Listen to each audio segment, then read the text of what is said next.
So we're moving on to the third pair of papers for our section on material culture and technology. And these two papers address obsolete and discarded things. The first presenter will be Sara Schechner, who is the David P. Utland Curator in the Collection of Historical Scientific Instruments at Harvard University. So let Sara begin, and then we'll move on to Ellie. Okay, thank you very much. Now, I'm a curator of a collection of scientific instruments which go back some 500 years, and as that I am master of many obsolete and discarded things, since none of these are used in current scientific research. And I can offer you many stories embodied in these objects, stories which are anything but obsolete for our understanding of human activities and aspirations. But today I want to do more than just read some out-of-date apparatus. I also want to explore how discarded things are recycled in scientific objects, even instruments that aim to be fresh and spanking new, particularly when nothing else is ready to hand. Now, the objects of my talk are two electric machines employed at Harvard College in the 18th century. And I want to explore what they tell us about the scientific life of those connected with them. And the principal actors in my story are Edward Holyoake, the president of Harvard College, John Winthrop, professor of mathematics and natural philosophy, Benjamin Franklin, electric philosopher and diplomat, and the Reverend John Prince, a Salem clergyman and instrument maker and reseller. Now, the first thing to understand, and that you won't be able to pick up directly from the objects themselves coming just sort of out of the blue here, is that in this period, electricity is a brand new science.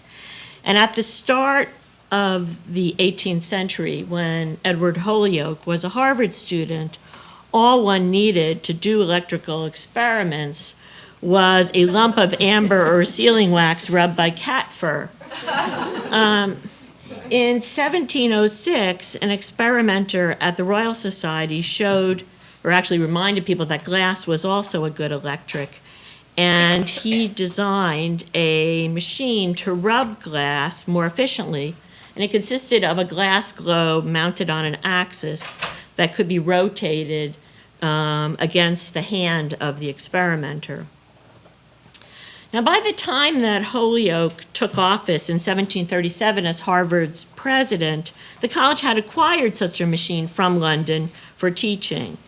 But it was already 10 years old and not in very good working order. And Holyoake and his brand new appointment of John Winthrop as the professor of mathematics and natural philosophy tried to fix it so that Winthrop could lecture on it. The next decade, the 1740s, saw in Europe the invention of many electrical instruments, including the Leyden jar, a device to condense and store electricity. And in Philadelphia, very new experiments by Benjamin Franklin, by which Franklin solved conundrums about the flow and charge of electricity, and in so doing established himself as America's leading scientist. I'm not going to go into all the theory involved here and the debates over it. You don't need to really know that for the sake of this paper. But what I want you to know is that Franklin was renowned for his work, and he also composed a pair of lectures on electricity that amply illustrated by dramatic and spectacular experiments, and encouraged his friend Ebenezer Kinnersley to spread the word of his findings. And in 1751, Kinnersley took his traveling electric show to Boston and performed experiments in Faneuil Hall. And this is from a page of the local paper advertising that. And everyone went to these shows and had great debates about it. And it's around this time that Holyoake makes his own electric machine, which you see here, no doubt, I think, inspired by this show. So let's look at this a little more closely. Holyoake's electric machine was a tabletop instrument fashioned from rough lumber. It's painted red. The principal parts include a glass globe here, which is turned by means of this belt drive of a spliced rope, which you can see here how crudely spiced it is. And the globe is rubbed by a small cushion, you see it on the left of the globe, which is attached to a wooden spring that rises off the instrument's platform. The prime conductor, which is here, which would take the electric charge off, is made of a tin tube with flat ends, which looks like a cookie press, and perhaps is.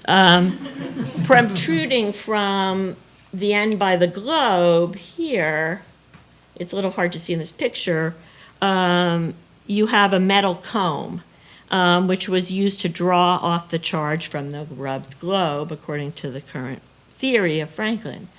The prime conductor is mounted on an insulating pedestal formed from the thick stem of a broken glass goblet that is held by wire wrapped around what appears to be a wooden egg cup. And here's a detail of part of that.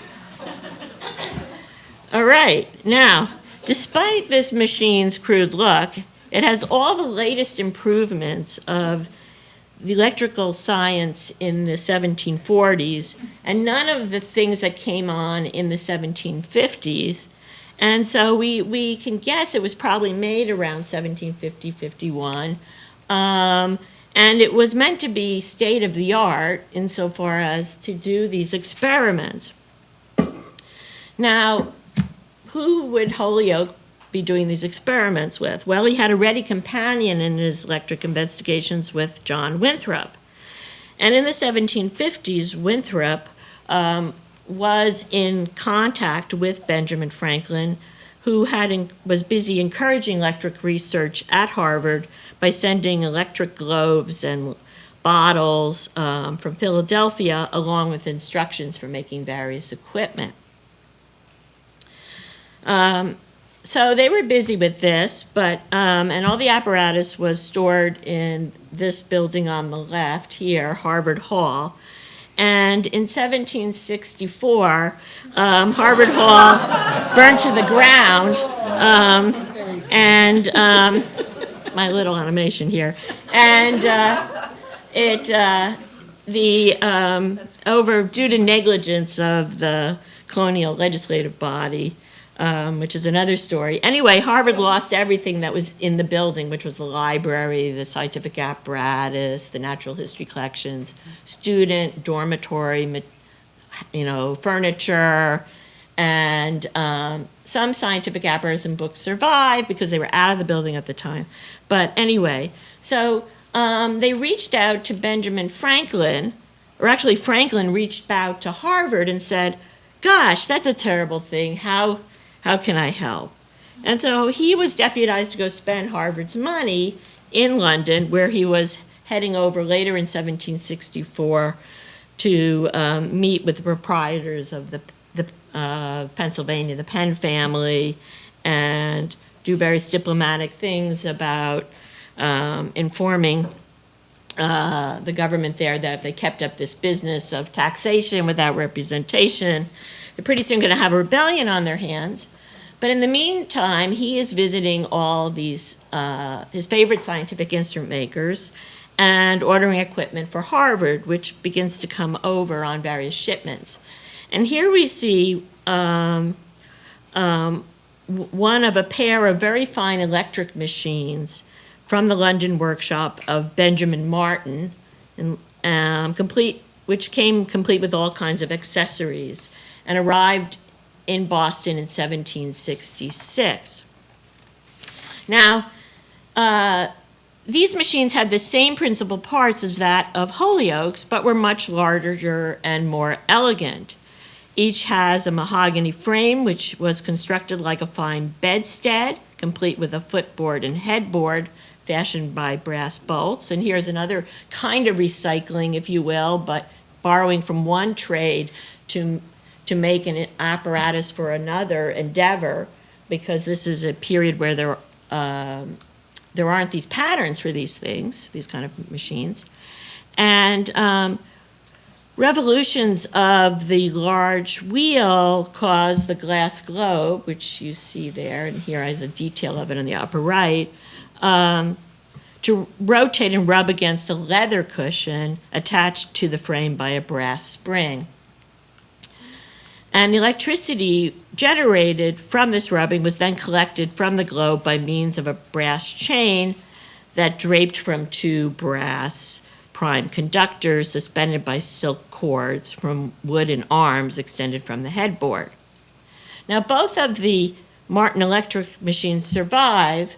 Here's the other one. But this one here required alterations after the glass globe broke and no spares were to be had.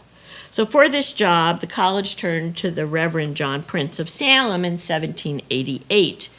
Now, John Prince was a Harvard graduate. He was a clergyman, and he was also the most able instrument maker in Massachusetts at this time, and a man to whom numerous colleges and academies turned when they did not want to deal directly with the London firms.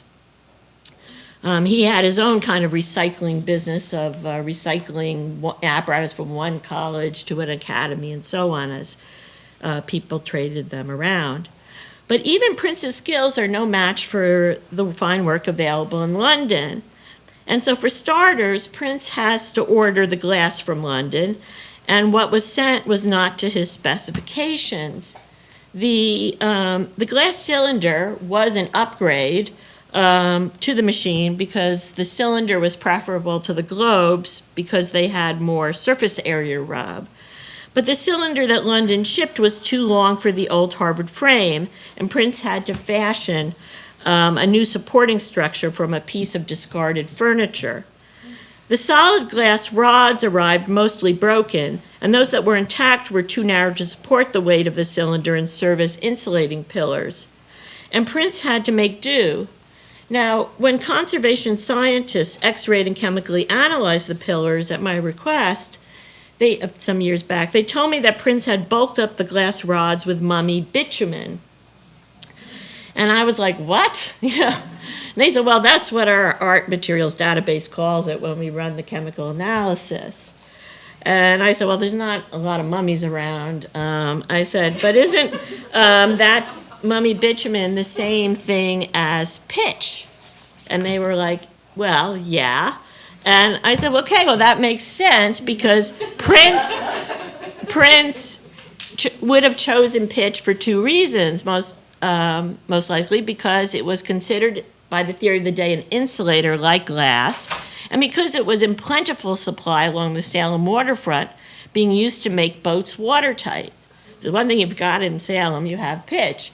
So in the long run, here's a detail of the pillars. The pitch wasn't maybe the best choice because you can see they got scorched and melted by the sparks from the machine. So to wrap it up here, what do we learn by this, looking closely at these material objects? I think the machines bear witness to the provincial setting in which the colonial experimenters had to work. Colonial Massachusetts lacked makers of brass and glass scientific instruments. Indeed, it lacked makers of even these raw materials.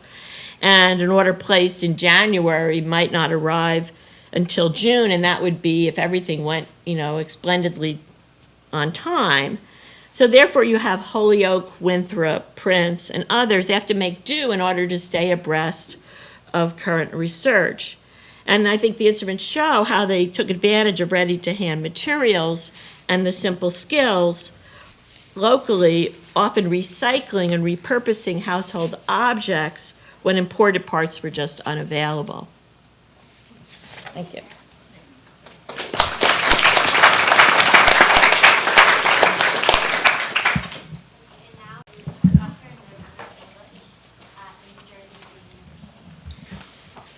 Hi, I'd like to thank Sara and Ivan for their incredible forbearance while my hand was recuperating.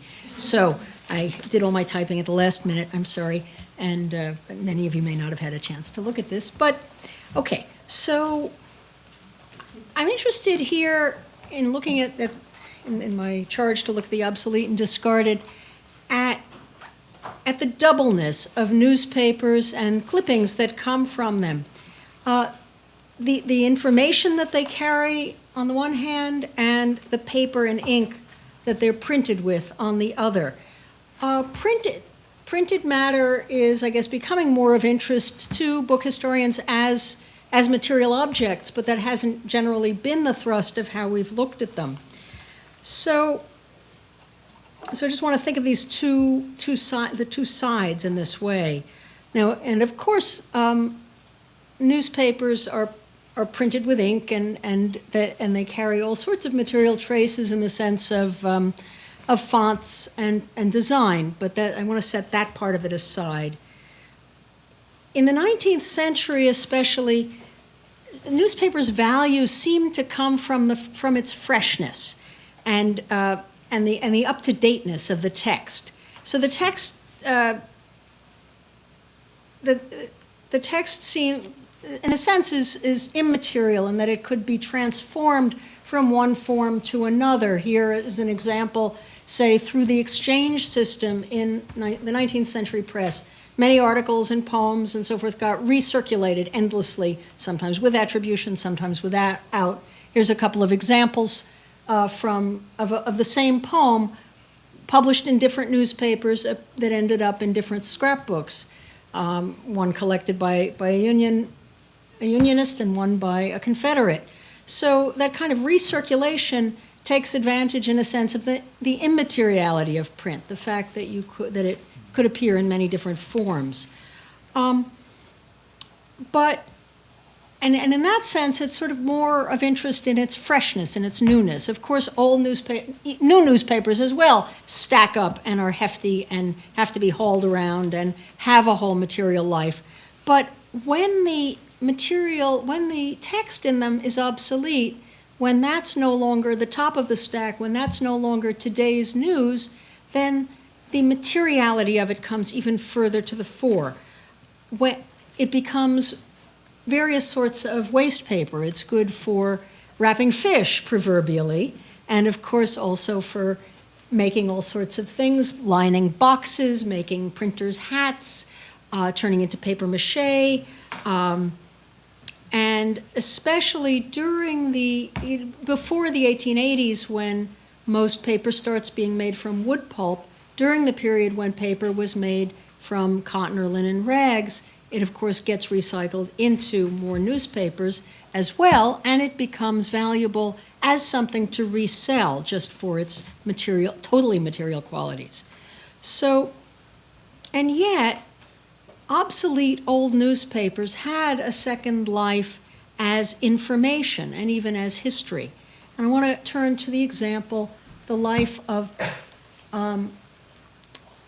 Robert M. Budd, who was known as Back Number Budd. He had a unique business in New York City. Beginning around the 1880s, he stockpiled millions of old newspapers, and he moved around in various basements near Greeley Square, which is next to Herald Square, in Manhattan, and eventually in Astoria in Queens, where he had an even bigger warehouse where he had all of his papers. And in his business, of course, he was selling several different qualities of the newspaper. He was selling the information in them, and newspaper reporters recognized this. They would often go and use his store as a kind of library. They would pay him for the right to stand there and take notes on the material and then convert that into additional articles. So they're recognizing the non-material qualities of the newspaper, but he had another class of clients that focused specifically on the material qualities, and those were lawyers. They needed to buy the newspaper. They wanted the date-stamped evidence of a notice being placed or a death notice or some other element of a newspaper story. And for them, that material quality of the old newspaper was essential. his pricing system pointed to this kind of special quality of his goods. His clients sometimes complained that they didn't understand. There was a kind of category confusion. If he's charging, if a new newspaper costs a cent, but a month later he's charging 5 cents for it, or a year later $1 for it, what does this mean? Wasn't it supposed to be wrapping fish? How does this make sense? It baffled them, and one visitor reported, it frequently happens that persons coming to purchase papers several years old expect to get them at face value.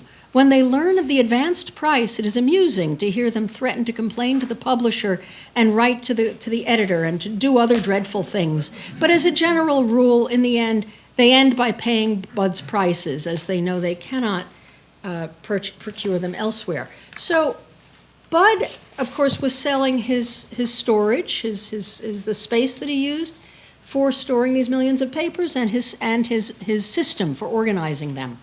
That was the increased value for it. But he was also making use of what Michael Thompson in rubbish theory has noted is the fact that people will if everyone else throws something away and you're the only one who's kept it, it will have risen in value. So that becomes that's an important quality to this kind of obsolete object, the newspaper. And here he is a little later towards the end of his life with his newspapers. He suffered a couple of fires in his business, so that that material quality of his works was even more crucial there. Now, these obsolete newspapers have this double life of bulk, of information, and readers at the time also clipped newspapers and made use of the clippings. They throw away the part of the newspaper that for them is obsolete and discardable. They put those clippings into various things. They sent them off in letters. They saved them in envelopes, and they also saved them in scrapbooks. The 19th century saw a great, especially during the Civil War and after, a great efflorescence of newspaper clipping scrapbooks. Thousands of people made them, and they were a way of saving one's taste in reading. As you can see, the one on the right is a lot of poetry. Other people saved a record of, mixed them in with their journal comments, as in the one on the left, and other people made them kind of a piece of their personal history, as the one on the top, which is a Confederate scrapbook by someone clipping mostly later, after the war, to make a record of the battles he was in and so forth. So they're also creating a historical document. They're writing individual histories. They are also, in a sense, curating collections, if not of scientific objects, of their taste in reading. So these scrapbooks become repositories of obsolete objects that take on a new value and a new meaning within the context of their collection. They're also made from, very often, layered on top of other obsolete objects. So this is an the United States government distributed patent office reports, agricultural reports, that very often got reused as scrapbooks. In a sense, the United States government subsidized the making of 19th century scrapbooks. So many people received these for free from their congressmen and then repurposed them. So we have two layers of obsolete objects suddenly made more valuable, at least to the maker. On the other hand, as you can see, they look pretty scrappy, and they were vulnerable to being thrown out as a result. So there are these, despairing stories of a scientist who's made what he feels is a very valuable collection of scientific articles. The janitor sees it and sells it for waste paper by the pound because one can do that and it looks like scraps. So that play between value and discardability is very much in play with these newspapers, but with these scrapbooks and with the clippings from newspapers. Taste of the people who saved the materials is what's on display, or is what's being saved. Sometimes it's a desire to create a historical record, and yet those people who made 400 scrapbooks on Black life, for example, clearly valued the material they saved, and yet that collection may not have been honored when it was, given to a library or a university. So, but we see this kind of layering. I mean, I also think of that in line with spolia, with the reuse of building materials. Very much the same kind of process, but nowhere near as permanent. And so I'd like to ask people to help me think about that a bit more. And just one last thing, one reason it's now easier for us now to see the materiality of newspapers, of printed matter in this way is partly because we're now looking at it backwards from the digital. And we might want to think also of the materiality of the digital. Here is a PDF that also has a material form and certain affordances that are specific to that particular kind of form.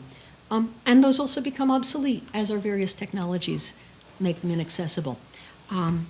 So I guess I'll end there, but I have some I would also hope that you'll help me with these thoughts about obsolescence, about value. Junk dealers, of course, confront this all the time. We have the difference between junk and antiques. What is it? So this is much the same area.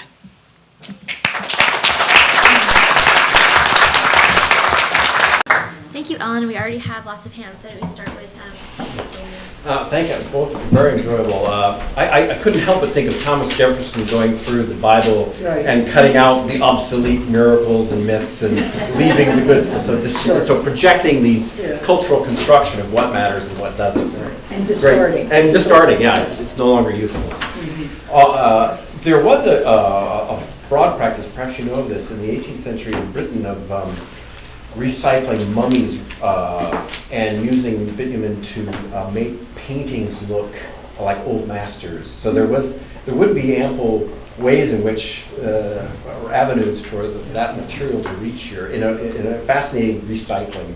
Oh, yeah. Well, I knew that in art history there were they sometimes would find this material not just from the Egyptian artifacts like mummies, but also they were using the cadavers sometimes as fuel because of the mummification process. Had all this pitch in it and kind of asphalt, fuel like stuff.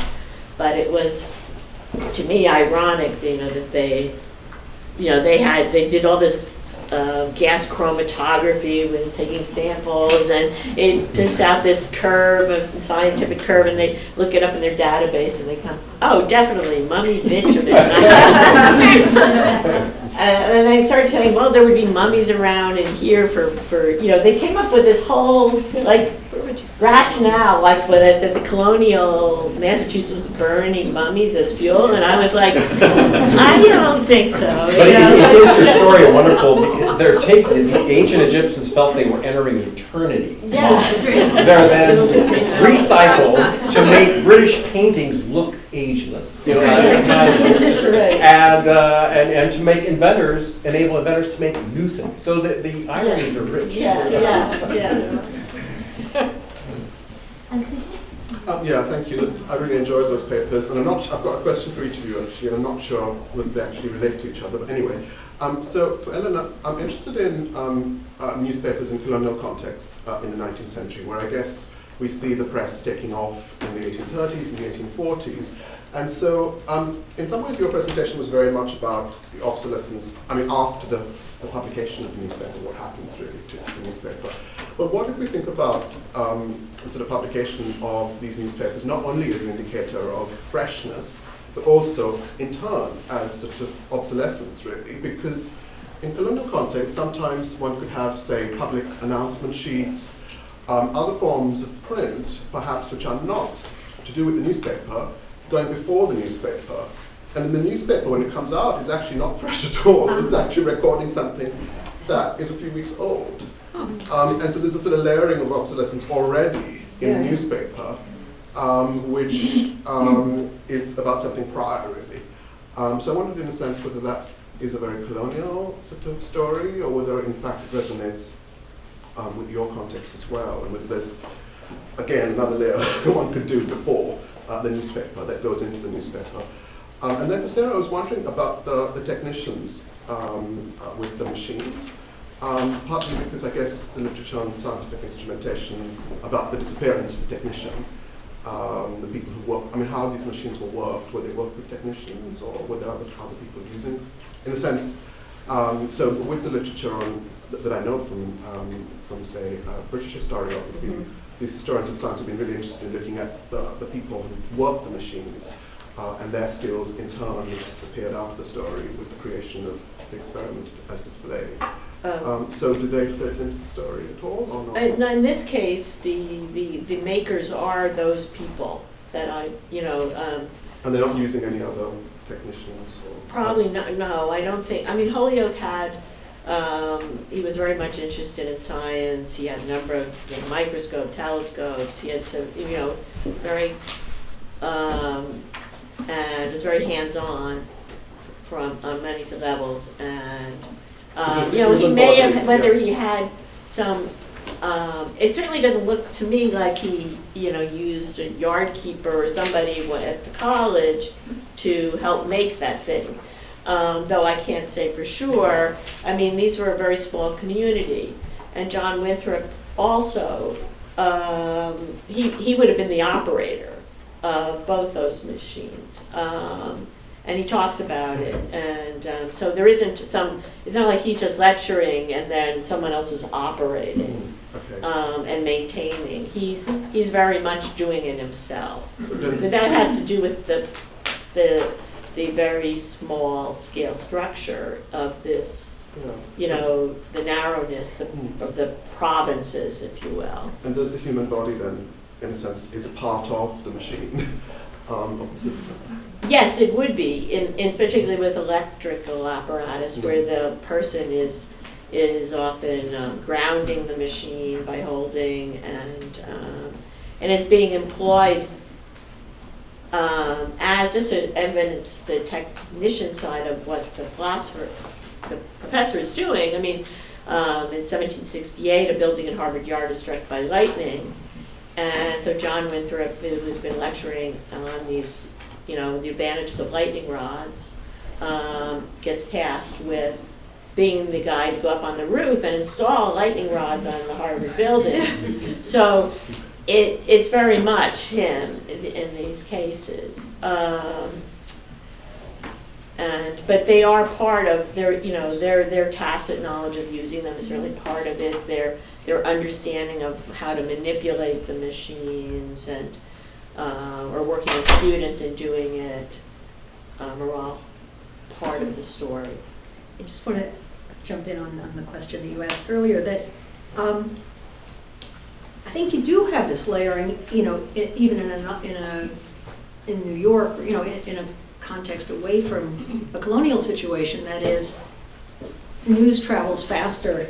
People may have heard of something, but they're also rushing out, say during the Civil War, when people were particularly avid to hear news of friends on the battlefield and so forth, people would gather to hear the newspaper read aloud, or it would be posted in front of the newspaper office, and they could consult it and hear it in that way. So then later they might acquire a copy. It has a certain souvenir quality to it.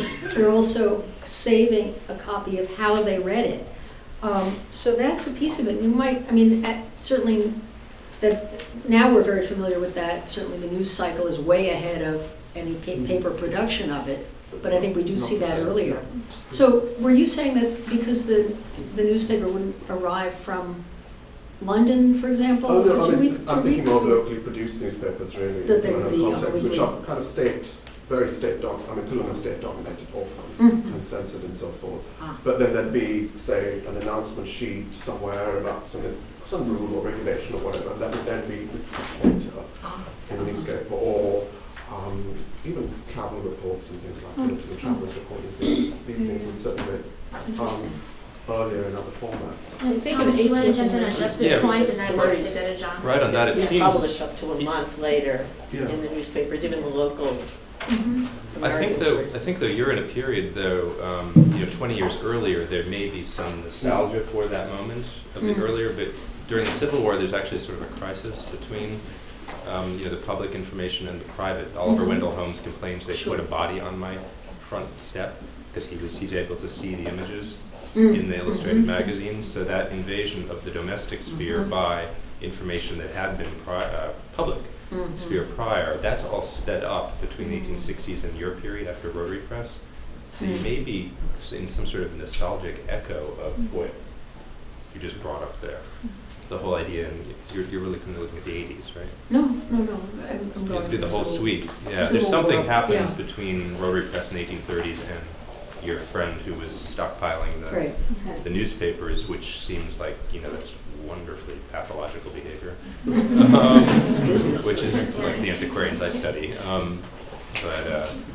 But there's something I think that happens in 50s, 60s, 70s with the speed of which. Yeah. Well, it's the speed of, certainly just the piling up of papers, I mean, is the visual reminder of it. That is, And having not studied this, I think you get the complaints about the speed. I think I can find yes, well, yeah. the press is moving way too fast. You Yeah. have to, catch up and make scrapbooks to catch up with it, and there's too much to take in. There's a lot of complaining about that, but there's also the avidity to see it, to read it. And, Oliver Wendell Holmes also is brought out to the street by divine right of telegraphic dispatches to read the news of the war. So, John, did you want to jump in? Oh, and yes, I really enjoyed both those papers. It was really interesting. I do have a sort of question from outside for the historical world. I was thinking about the idea of obsolete and discarded objects, and what I was wondering about was whether that was actually a sort of historically specific way of looking at it, in the sense that, for example, if you think about a discarded object, one of the assumptions, it seems to me, is that an object has a primary purpose, and you use it for that purpose, and then when you're done, that's more or less the end of your official interaction and legal right to it, and so on.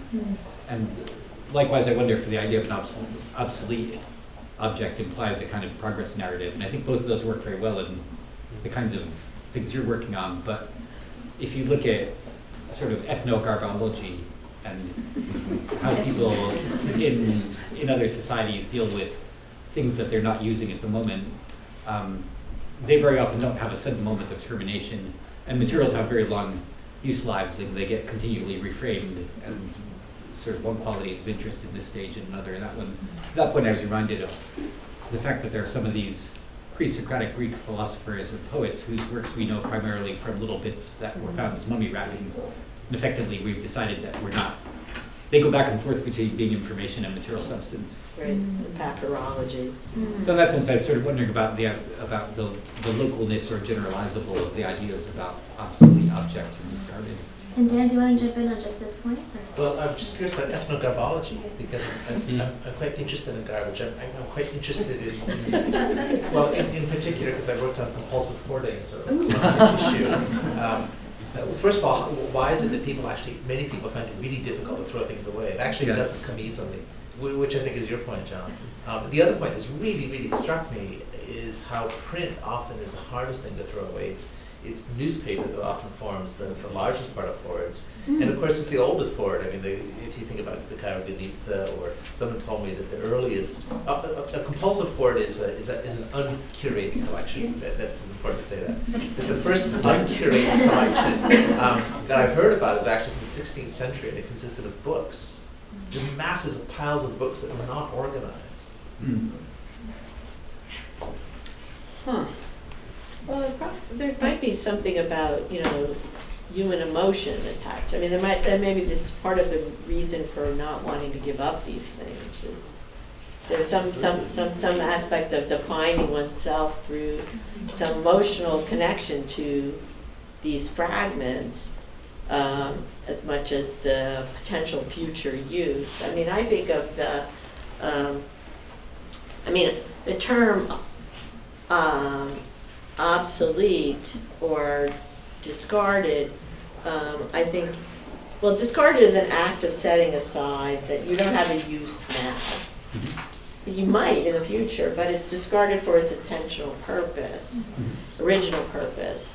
And obsolete is a different meaning of, I wouldn't say it was about progress, though someone may think of it like that, but it's about, it may be about fashion, it's not in style. It may be that you just don't have a use at that moment in your own life, like a high chair, your kid is now too big to fit in it, so it's obsolete for you, but not for the next person who has a baby to sit in it.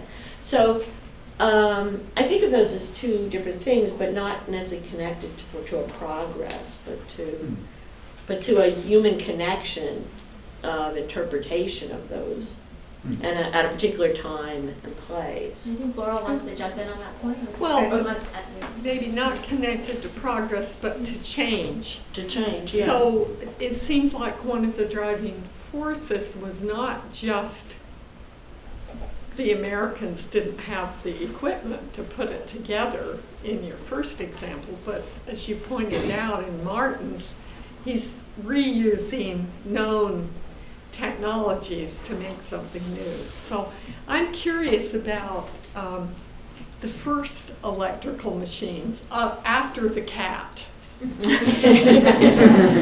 I mean, so you wouldn't just get a crude collection of reused objects because you're in Cambridge, Massachusetts, but right. Maybe because it had never been done before, or it's experimental, or so I'm just wondering what other examples there might be out there. What did Benjamin Franklin's first electrical machine? The first electrical instruments are glass rods or sticks of sealing wax or amber that are rubbed. Yeah. With either cat's fur or a rough woolen cloth. Right, but Isaac with Newton the uses little his academic rope. crank, did Franklin, I mean, So Franklin his first electrical experiments are with glass rods. With glass rods. And he's rubbing them. And so then you say, wow, this is tiring to keep rubbing this thing. Well, And why so then does you he go have- to the machine. Why does he have glass rods? Where did those come from? Were they made for They were electrical sent to him. experiments before there were any electrical experiments? I mean, that's kind of my question. Before there were devices to create electricity, the first ones is what I'm thinking about. Well, some of these things are repurposed. So Yeah. Isaac Newton does an experiment in the late 17th century where he's polishing a lens, an optical lens. It's glass, and he's polishing it, and as he does it, he notices little bits of paper are dancing around, attracted to it. And the definition of electric at this point is something that attracts when rubbed. So we have to also understand, I didn't want to get into all the theory, but it's basically this effluvia that comes out and grabs things. And then it all deals with attraction. Okay. And then in Franklin's era, you start to see repulsion. And so then there's this question, electric repulsion is actually an oxymoron. Because how do you have an attraction and repulsion? Yeah. But, so it starts with rubbing electric was the word for amber. And so it's rubbing amber to create these effects and seeing how it moves different things. And so it's so the first experiments in the 17th century are all with very simple found things. Like, glass lenses, glass rods, and then they start making them for this purpose. And then it expands from there. So, yeah, it's already starting with recycled materials, right? Yeah, This whole science of it. Yeah, it's sort of built in to something new.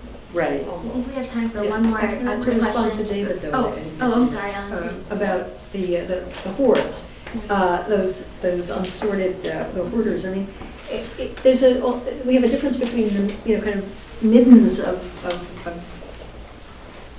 a spacious time and city life with people discarding things. So there's a kind of a need to make a decision about what's actually going to be staying close to your space or not. But I don't think it's so much an emotional attachment. It's also a sense that here, just a couple centuries after printing's invented, all this profusion, we have amazing quantities of very smart stuff that's getting away from us all, and we better hang on to it. Although the unsortedness of it is peculiar. And that's worth thinking more about. Maybe that's the distinction between discarded and reusable. I just wanted to Yeah, please. comment on this idea of what it is discarded and what it is, what it means to be obsolete. More than the act of hoarding, of keeping something and not getting rid of it, I'm concerned about the fact that many of the things were preserved over generations.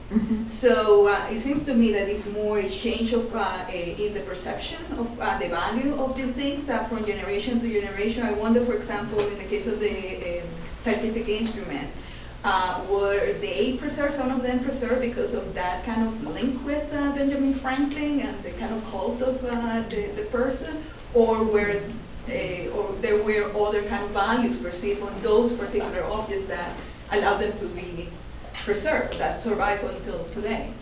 Or Can I just jump in on that for a sec? Because that's Go certainly ahead. true of the scrapbooks, that the ones that are saved are very often saved because they're parts of family collections, or they were made by Thomas Jefferson. Sorry.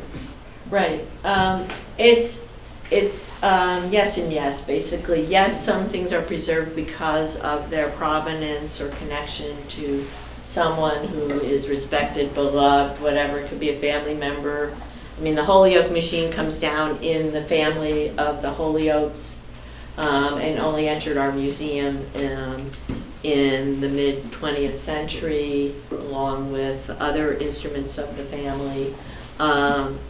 The other things are preserved, though, because they're beautiful, or because they get stuck in a closet, and it's like or a barn, and and someone called, I can't tell you how many times I've had people call me up. I found this thing in my barn, and what is it? Or I dug it up, So, I mean, some things are found again and aren't saved on purpose initially. Or somewhere along the line they lose that. But other things are, maybe princely or courtly and just so beautiful, and maybe were symbolic to start with, even though they were functional, and so they get saved in kind of treasure troves. It's all of these things are in play, and some things that are very functional and important don't get saved because they're made of materials that are too valuable. So, and want to be, when they're better, so for example, mariners' astrolabes, which are big chunks of bronze, the ones we find are all at the base of the sea in shipwrecks, and you think, well, how good was the instrument because it's at the bottom of the sea now, as a navigational tool. But the fact is, the ones that came back to port that aren't saved, because the bronze and brass was too valuable and there were much better instruments to do the same task at sea, they got melted down and recycled into other things. And there's a whole lot of cannibalization also in recycling in science and technology. So happenstance plays a role to a great extent too. Well, I believe we could keep talking about this probably for the next 3 hours, but we have lunch now. So I'd like to invite all of you to come upstairs to the 6th floor and join us for lunch. Rich is going to cook it. Exactly.